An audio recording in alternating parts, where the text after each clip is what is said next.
So এখন আপনাদেরকে আমি দুইটা কয়েনের চার্ট দেখাবো এবং আপনারা নিজেরাই ডিসাইড করবেন যে প্রাইস অ্যাকশনের দিক থেকে কোন চার্টটা বেটার। এইটা হইতেছে আমাদের ফার্স্ট চার্ট আর এইটা হইতেছে আমাদের সেকেন্ড চার্ট। সো আশা করি আপনারা অলরেডি বুঝে ফেলছেন যে কোন চার্টের মধ্যে প্রাইস অ্যাকশনটা ক্লিন শো করতেছে। বাট তারপরেও যদি আমি বলি তাহলে এইখানে দেখতে পারতেছেন আমি কিন্তু দুইটা চার্টের মধ্যে 4 আওয়ার টাইম ফ্রেমে আসি। বাট আপনারা যদি একটু চার্টের দিকে খেয়াল করেন তাহলে তো দেখতেই পারতেছেন আমাদের ফার্স্ট নাম্বার চার্ট যেটা ছিল এইখানে কিন্তু প্রাইস অ্যাকশন মানে যাতা অবস্থা। এর কারণটা হচ্ছে একবার এখান থেকে এই কয়েনের প্রাইস পাম্প করতে করতে $19 পর্যন্ত হিট করলো, এরপরে কোথায় নামলো $4 পর্যন্ত, এরপরে এখান থেকে পাম্প করে আবারও কিন্তু $19 পর্যন্ত হিট করলো এবং এখন দেখতে পারতেছেন প্রাইস শো করতেছে মাত্র $1 সামথিং। সো বুঝতেই পারতেছেন যে কি লেভেলের পাম্প এন্ড ডাম্প আসতেছে। বাট আপনারা যদি এই কয়েনের প্রাইসটা একটু ভালো করে ফলো করেন তাহলে দেখতে পারবেন এইখানে কিন্তু ওই রকম পাম্প এন্ড ডাম্প নাই। ধরেন আজকে $10, কালকে $20, আবার পরের দিন $1, এরকম কাহিনী কিন্তু এখানে ঘটে নাই। যদিও এখানে এই কয়েনের প্রাইস অনেক বড়, একটা কয়েনের প্রাইসই হইতেছে $3000 সামথিং। বাট তারপরও প্রাইস অ্যাকশনের দিক থেকে এই কয়েনটা ফার বেটার। এখন এই যে দুইটা চার্ট আপনাদেরকে আমি দেখাইলাম, এইটা কেন দেখাইছি? সো এইটা দেখানোর পিছনে কারণটা হচ্ছে আপনারা যারা ক্রিপ্টো সেক্টরের মধ্যে একটু সেফলি ট্রেডিং করতে চান, মানে এইরকম হাই ভলাটাইল অথবা pump and dump coin buy করতে চান না, আপনি চান আপনার প্রফিটটা কম আসুক বাট আপনার রিস্কটা যাতে কম থাকে। সো আজকের ভিডিওতে আপনাদের সাথে আমি এই জিনিসটা নিয়ে আলোচনা করব যে আপনি ক্রিপ্টো সেক্টরের মতো এত ভলাটাইল একটা মার্কেটের মধ্যে কিভাবে সেফলি ট্রেডিং করতে পারবেন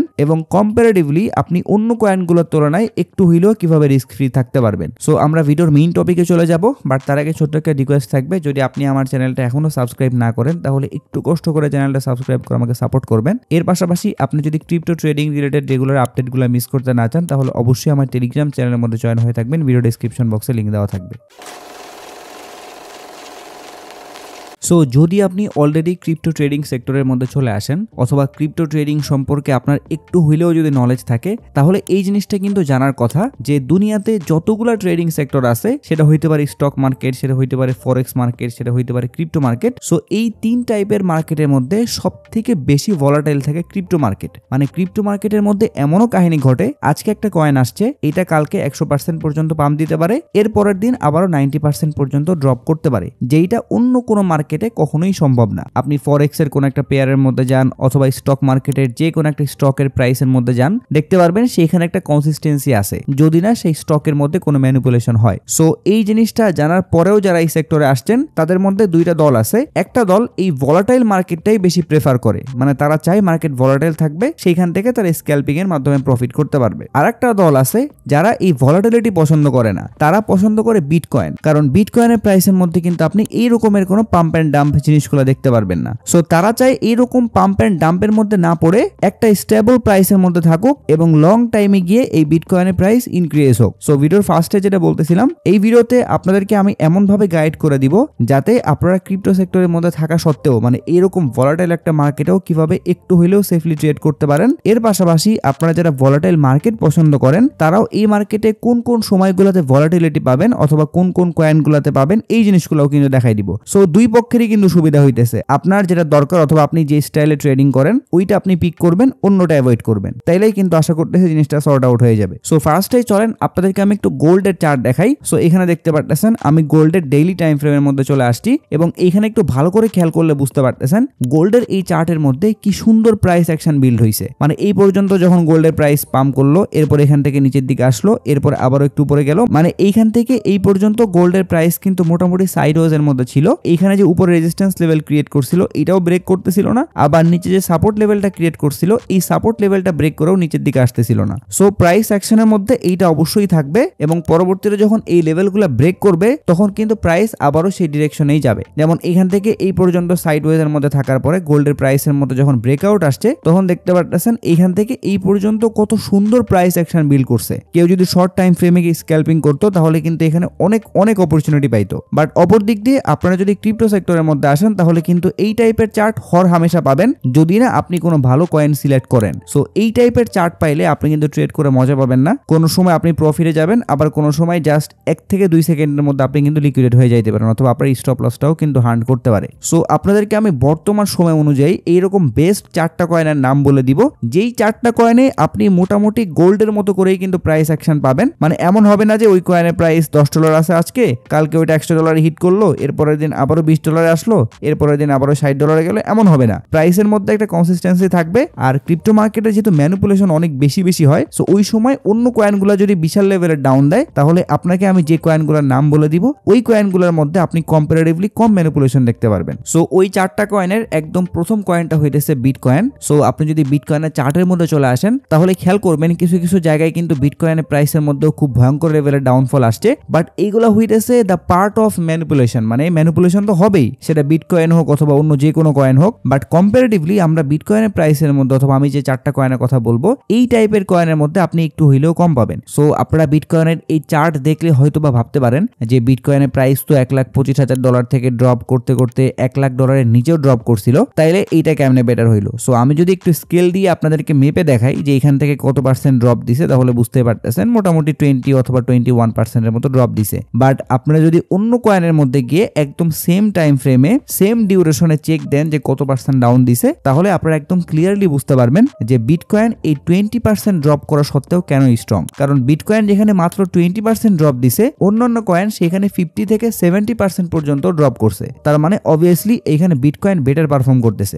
এখন এখানে একটা বিষয় বোঝার আছে, যেহেতু একটা বিটকয়েনের প্রাইস অনেক বড়, $1,00,000 সামথিং, সো এইটা কিন্তু সবার পক্ষে সম্ভব না যে একটা বিটকয়েন আপনি বাই করে রাখবেন। আর একটা বিটকয়েন অথবা একটা বিটকয়েনের হাফ যদি আপনি বাই করে রাখতে না পারেন, তাইলে কিন্তু আসলে ওইরকম প্রফিট দেখা যায় না। মানে আপনি যদি বিটকয়েন থেকে প্রফিট করার জন্য $100 মতো বাই করেন, তাহলে বর্তমানে বিটকয়েনের প্রাইস চলতেছে ধরেন $1,06,000 সামথিং। সো এইখান থেকে যদি প্রাইস $1,10,000 অথবা $1,25,000 পর্যন্ত হিট করে, তারপরেও কিন্তু আপনি কম্পারেটিভলি অন্য টোকেনগুলোর থেকে কম প্রফিট পাবেন। এইটা একটু ভালো করে বুঝেন। যদি এইখান থেকে বিটকয়েনের প্রাইস আবারও অল টাইম হাই টাচ করে, তাহলে আপনি বিটকয়েন থেকে যে পরিমাণে প্রফিট পাবেন, আপনি যদি অন্য যে অল্টস কয়েনগুলো আছে ওইগুলা বাই করে রাখেন, তাহলে এইখান থেকে ওখানে বেশি প্রফিট পাবেন। বাট ওই যে বললাম যে এইখানে যেহেতু আপনার প্রফিটের পরিমাণটা কম, তার মানে এইখানে আপনার রিস্কের পরিমাণটাও কম। ওখানে অথবা আমি যে টাইপের টোকেন দেখাইছিলাম ফার্স্টের দিকে, ওই টাইপের টোকেনে যেমন প্রফিটের পরিমাণ বেশি, তেমন কিন্তু ওখানে আপনার অনেক রিস্কও আছে। সো একটা জিনিস পাইতে হইলে আর একটা জিনিস আপনাকে স্যাক্রিফাইস করতেই হবে, এইটার কোনো বিকল্প নাই। সো এই জন্য আপনি আগের থেকে এই জিনিসটা ক্লিয়ার হয়ে নিবেন যে আপনার প্রফিট দরকার নাকি রিস্ক ফ্রি থাকতে চান। যদি আপনি এটা মানতে পারেন যে আমার প্রফিট কম হোক বাট আমি রিস্ক ফ্রি থাকতে চাই, তাহলে আপনি বিটকয়েনটা চুজ করতে পারেন। আমাদের লিস্টের পরের কয়েনটা হইতেছে ইথেরিয়াম।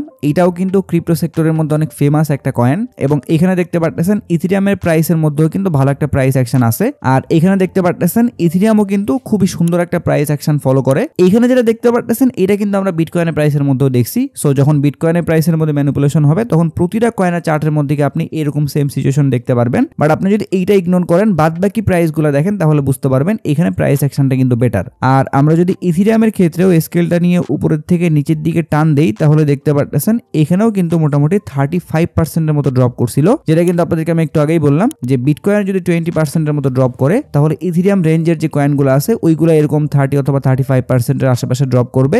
আর এর থেকেও যেগুলো একটু ডাউন গ্রেডের কয়েন, ওইগুলা কিন্তু 50 থেকে 60-70% পর্যন্ত ড্রপ করবে। তার মানে যেটা বারবার বলতেছিলাম যে আপনি কম্পারেটিভলি বিটকয়েন, ইথেরিয়াম এইগুলোর মধ্যে একটু হইলেও বেটার প্রাইস অ্যাকশন পাবেন। এরপরে আমাদের লিস্টের পরবর্তী কয়েনের নাম হইতেছে সোল কয়েন, যেটা হইতেছে সোলানা ব্লকচেইনের কয়েন, এবং এখানেও দেখতে পারতেছেন প্রাইস অ্যাকশনটা কিন্তু হুবহু সেম। আপনি হয়তোবা খেয়ালও করেন নাই যে আমি অলরেডি কয়েন সুইচ করে ফেলছি, কারণ চার্টের যে প্রাইস অ্যাকশন এটা কিন্তু ইথেরিয়াম বলেন, বিটকয়েন বলেন, সোলানা বলেন, এগুলাতে কাইন্ড অফ সেমই থাকে। সো এই জন্য আপনি কিন্তু সেফ ট্রেডিং করার জন্য অথবা একটু রিস্ক ফ্রি ট্রেডিং করার জন্য এই সোলানা কয়েনটাও চুজ করতে পারেন। এই কয়েনগুলো চুজ করার পিছনে আরেকটা কারণ আছে, সেটা হইতেছে পুরো ক্রিপ্টো সেক্টরের গডফাদার হইতেছে বিটকয়েন। মানে ক্রিপ্টো সেক্টরে যত কয়েন আছে সবাই কিন্তু বিটকয়েনের প্রাইস অ্যাকশনকে ফলো করে। বিটকয়েনের প্রাইস যদি উপরের দিকে যায়, তাহলে ম্যাক্সিমাম কয়েনের প্রাইসও কিন্তু উপরের দিকেই যায়। আর মানুষ যখন ক্রিপ্টো সেক্টর নিয়ে কোনো জায়গায় কথাবার্তা বলে, সেইখানে কিন্তু বেসিক্যালি বিটকয়েন, ইথেরিয়াম, সোলানা এই টাইপের যে কয়েনগুলো আছে, এইগুলা কয়েনই হচ্ছে পুরো ক্রিপ্টো মার্কেটকে রিপ্রেজেন্ট করে। ইভেন এইটা হয়তো আপনারা অলরেডি শুনছেন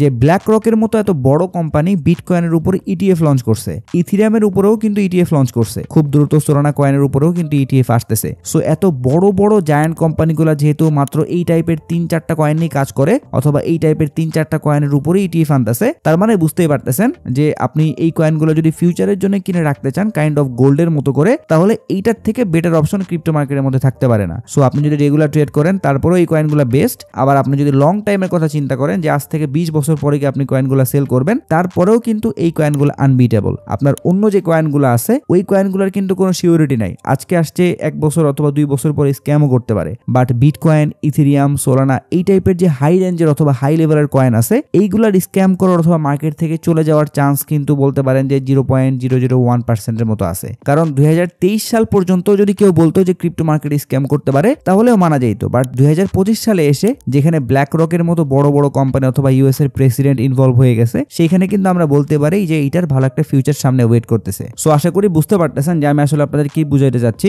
মানে আপনি যদি ক্রিপ্টো সেক্টরের মধ্যে থাকা সত্ত্বেও রিস্কের ত্রিসীমানায় যেতে না চান, তাহলে এই কয়েনগুলো আপনার জন্য একদম বেস্ট। এর পাশাপাশি আপনারা আরেকটা কয়েন চুজ করতে পারেন, সেটা হইতেছে বাইন্যান্সের নিজস্ব কয়েন বিএনবি। এর আগের যে 3টা কয়েন ছিল ওইগুলা হইতেছে একদম অরিজিনাল টোকেন, মানে পুরো ক্রিপ্টো সেক্টর মোটামুটি ওই 3টা কয়েনের উপরে ডিপেন্ড করতেছে। যদি আজ অথবা কাল বিটকয়েনের প্রাইস $10,000 পর্যন্ত হঠাৎ করে ড্রপ করে, তাহলে পুরো ক্রিপ্টো সেক্টর শেষ হয়ে যাবে। সো বুঝতে পারতেছেন ওই 3টা হইতেছে মেইন কয়েন। এর পরবর্তীতে আপনি যে কয়েনগুলো চুজ করবেন সেই কয়েনগুলো আপনার প্রজেক্টের উপরে বেসিস করেই চুজ করতে হবে। যেমন আমরা এই কয়েনটা কেন চুজ করছি, এটার পেছনে সবথেকে বড় রিজন হচ্ছে বাইন্যান্স।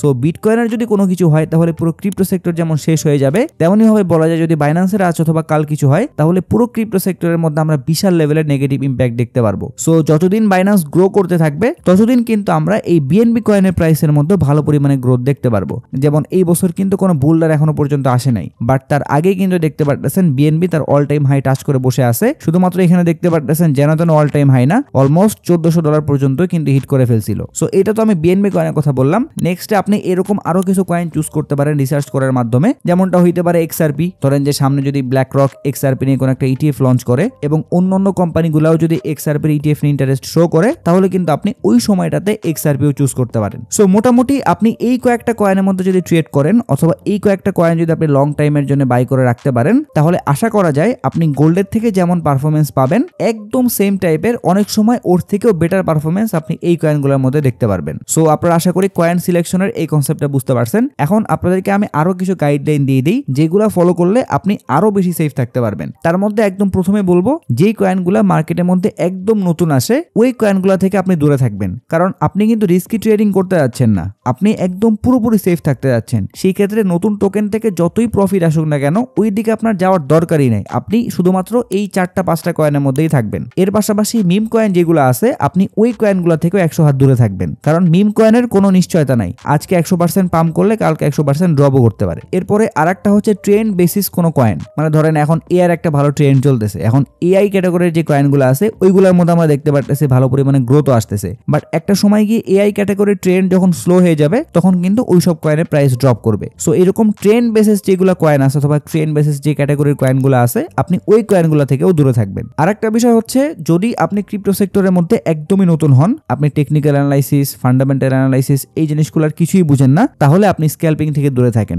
স্ক্যাল্পিং মানে হইতেছে আপনি 1 মিনিটের টাইম ফ্রেম চুজ করতেছেন, মানে খুবই দ্রুত মার্কেটের মধ্যে ট্রেড নিচ্ছেন আবার মার্কেট থেকে বের হয়ে যাচ্ছেন, এরকম যদি করতে চান, মানে আপনি যদি রেগুলার বেসিসে যে আমার আজকের দিনে $10 প্রফিট লাগবে, কালকে $20 প্রফিট লাগবে, এরপরের দিন আবারও $10 প্রফিট লাগবে, এরকম যদি আপনি টার্গেট করেন তাহলে কিন্তু আপনি বড় লেভেলের লসের সম্মুখীন হইতে পারেন। সো আপনি এই জিনিসটা পুরোপুরি অ্যাভয়েড করবেন। ফার্স্টের দিকে আপনি ইনভেস্টমেন্টের উপরে ফোকাস করেন, মানে লং টাইমের জন্য।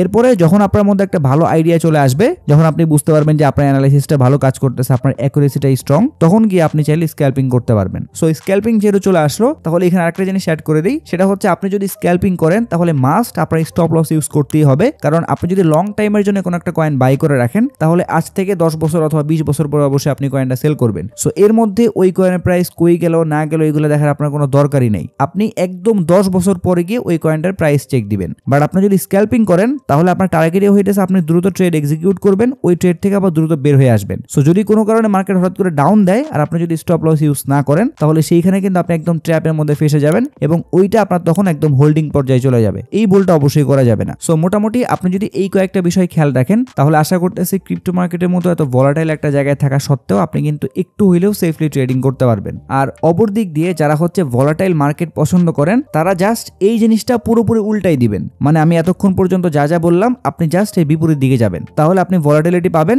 আর সেইখান থেকে আপনার অ্যানালাইসিস অথবা আপনার যে রিসার্চ আছে এইগুলোর উপরে ডিপেন্ড করেই কিন্তু আপনার লাভ লসের পরিমাণটা হিসাব করা হবে। এর পাশাপাশি আরেকটা জিনিস উল্লেখ করে দিই, সেটা হচ্ছে মার্কেটের মধ্যে আপনি কখনোই নিউজের উপরে বেসিস করে কোনো ট্রেড করবেন না, কারণ নিউজের উপরে বেসিস করে ট্রেড করা কখনোই উচিত না, সেটা ফরেক্স হোক অথবা ক্রিপ্টো হোক। ধরেন আজকে কোনো একটা বিশাল নিউজ আছে, ওইটার উপরে ডিপেন্ড করে মার্কেটের মধ্যে মুভমেন্ট আসতে পারে, সেটা উপরের দিকে হইতে পারে নিচের দিকে হইতে পারে। সো এই কারণে এই সব টাইপের যখন ইভেন্ট থাকে তখন মার্কেট থেকে দূরে থাকবেন, কোনো ধরনের কোনো ট্রেড ওপেন করে রাখবেন না। যদি আপনি শর্ট শর্ট ট্রেড করেন আর কি। এরপরে একদম লাস্টে যেটা বলবো সেটা হচ্ছে আপনি যখনই ট্রেডিং এর মধ্যে বসবেন সেটা লং টার্মের জন্য হইতে পারে, আবার শর্ট টার্মের জন্য স্ক্যাল্পিং হইতে পারে। সব সময় খেয়াল রাখবেন আপনি যাতে সেশনগুলো ওপেন হওয়ার সময় কোনো ট্রেড ওপেন না করেন। এই সেশনটা যারা ক্রিপ্টো সেক্টরের মধ্যে আছেন তারা হয়তোবা ওই রকম কেয়ার নাও করতে পারেন, বাট আমার নিজের এক্সপিরিয়েন্স থেকে বলতেছি ক্রিপ্টো মার্কেট হোক ফরেক্স মার্কেট হোক, যখনই নিউ ইয়র্ক, লন্ডন, এশিয়ান এই টাইপের সেশনগুলো ওপেন হয় অথবা ক্লোজ হয় তখন কিন্তু মার্কেট অনেক বেশি ভলাটাইল থাকে। সো আপনি যদি একটু সেফলি ট্রেড করতে চান তাহলে কিন্তু এই ওপেন এবং ক্লোজিং এর সময়গুলোতে কোনো ট্রেড না করাই বেটার।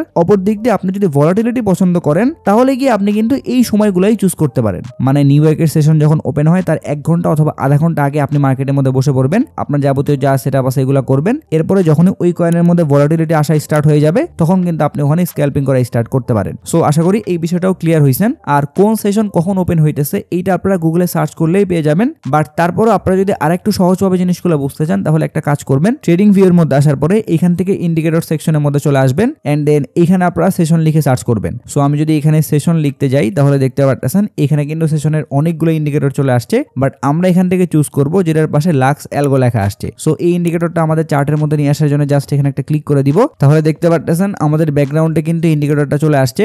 যদিও এইটা দেখতে খুবই উইয়ার্ড লাগতেছে কারণ আমরা কিন্তু অনেক বড় টাইম ফ্রেমে আসি। সো একটা কাজ করতে পারেন, আপনারা এই ইন্ডিকেটর সেকশন থেকে জাস্ট সেটিং অপশনে চলে আসবেন এন্ড দেন একটু নিচের দিকে চলে আসবেন এন্ড দেন এইখানে দেখতে পারবেন শো ডেইলি ডিভাইডার নামে একটা অপশন আছে, এটা জাস্ট অফ করে দিবেন এন্ড দেন এখান থেকে ওকে করে দিবেন। তাহলে দেখতে পারবেন আপনাদের চার্ট কিন্তু একদম ক্লিন হয়ে যাবে। এখন যদি হচ্ছে আপনি একটু শর্ট টাইম ফ্রেমে চলে আসেন, ধরেন আমি যদি এখান থেকে 1 ঘন্টার দিকে চলে যাই তাহলে দেখতে পাচ্ছেন এখানে কিন্তু কিছু কিছু বক্স চলে আসছে এবং বক্সের উপরেই কিন্তু লেখা আছে যে কোনটা কোন সেশন। যেমন এখানে দেখতে পাচ্ছেন এটা নিউ ইয়র্কের সেশন, এটা লন্ডন সেশন, এটা টোকিও সেশন, এটা সিডনি সেশন। সো এইভাবে করে আপনি কিন্তু দেখতে পারবেন যে কখন সেশন ওপেন হইতেছে কখন ক্লোজ হইতেছে। আপনি যদি স্ক্যাল্পিং করেন তাহলে তো অবভিয়াসলি আপনি 1 ঘন্টা টাইম ফ্রেমে থাকবেন না, ওই জন্য আমরা এখান থেকে যদি 1 মিনিটে সুইচ করি তাহলে কিন্তু দেখতে পাচ্ছেন এই বক্সগুলো আরো বড় হইছে। সো এই বক্সটা যেখান থেকে স্টার্ট হইতেছে এইটা হইতেছে ওপেনিং টাইম। কোনটার ওপেনিং টাইম? এই সিডনি সেশনের ওপেনিং টাইম। আর এই ইয়েলো কালারের বক্স যখন ক্লোজ হয়ে যাবে তখন আপনারা বুঝতে পারবেন সিডনি সেশনও ক্লোজ হয়ে গেছে। এরপরে এখানে একটা বিষয় দেখতে পাচ্ছেন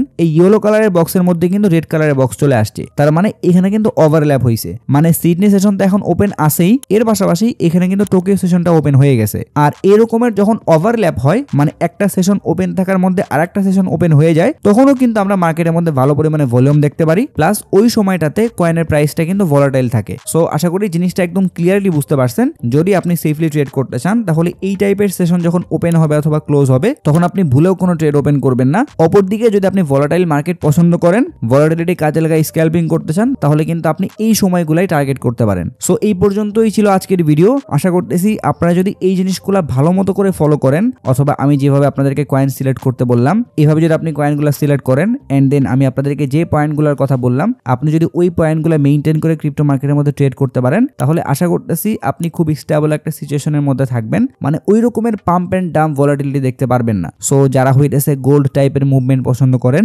অথবা গোল্ডের মধ্যে যে রকমের প্রাইস অ্যাকশন বিল্ড হয় ওরকমের প্রাইস অ্যাকশন চান তারা এই জিনিসগুলো ফলো করতে পারেন। সো আশা করি এই ভিডিওর মাধ্যমে আপনাদের সাথে আমি অনেকগুলো ইম্পর্টেন্ট ইনফরমেশন শেয়ার করতে পারছি। ইনফরমেশনগুলো থেকে আপনি যদি একটু হলেও কিছু শিখতে পারেন তাহলে একটাই রিকোয়েস্ট থাকবে, যদি আপনি এখনো আমার চ্যানেলটা সাবস্ক্রাইব না করেন তাহলে একটু কষ্ট করে চ্যানেলটা সাবস্ক্রাইব করে আমাকে সাপোর্ট করবেন। এর পাশাপাশি আপনি যদি ক্রিপ্টো অথবা ট্রেডিং রিলেটেড কোনো ইমার্জেন্সি আপডেট মিস করতে না চান তাহলে অবশ্যই আমার টেলিগ্রাম চ্যানেলের মধ্যে জয়েন হয়ে থাকবেন, ভিডিও ডেসক্রিপশন বক্সে লিংক দেওয়া থাকবে। যদি ভিডিও নিয়ে কোনো প্রশ্ন অথবা মতামত থাকে তাহলে অবশ্যই কমেন্ট বক্সে জানাবেন। যদি ভিডিওটা ভালো লাগে তাহলে লাইক করে দিবেন, যদি চান ভিডিওটা শেয়ার করতে পারেন। সো সবাই ভালো থাকবেন, আসসালামু আলাইকুম।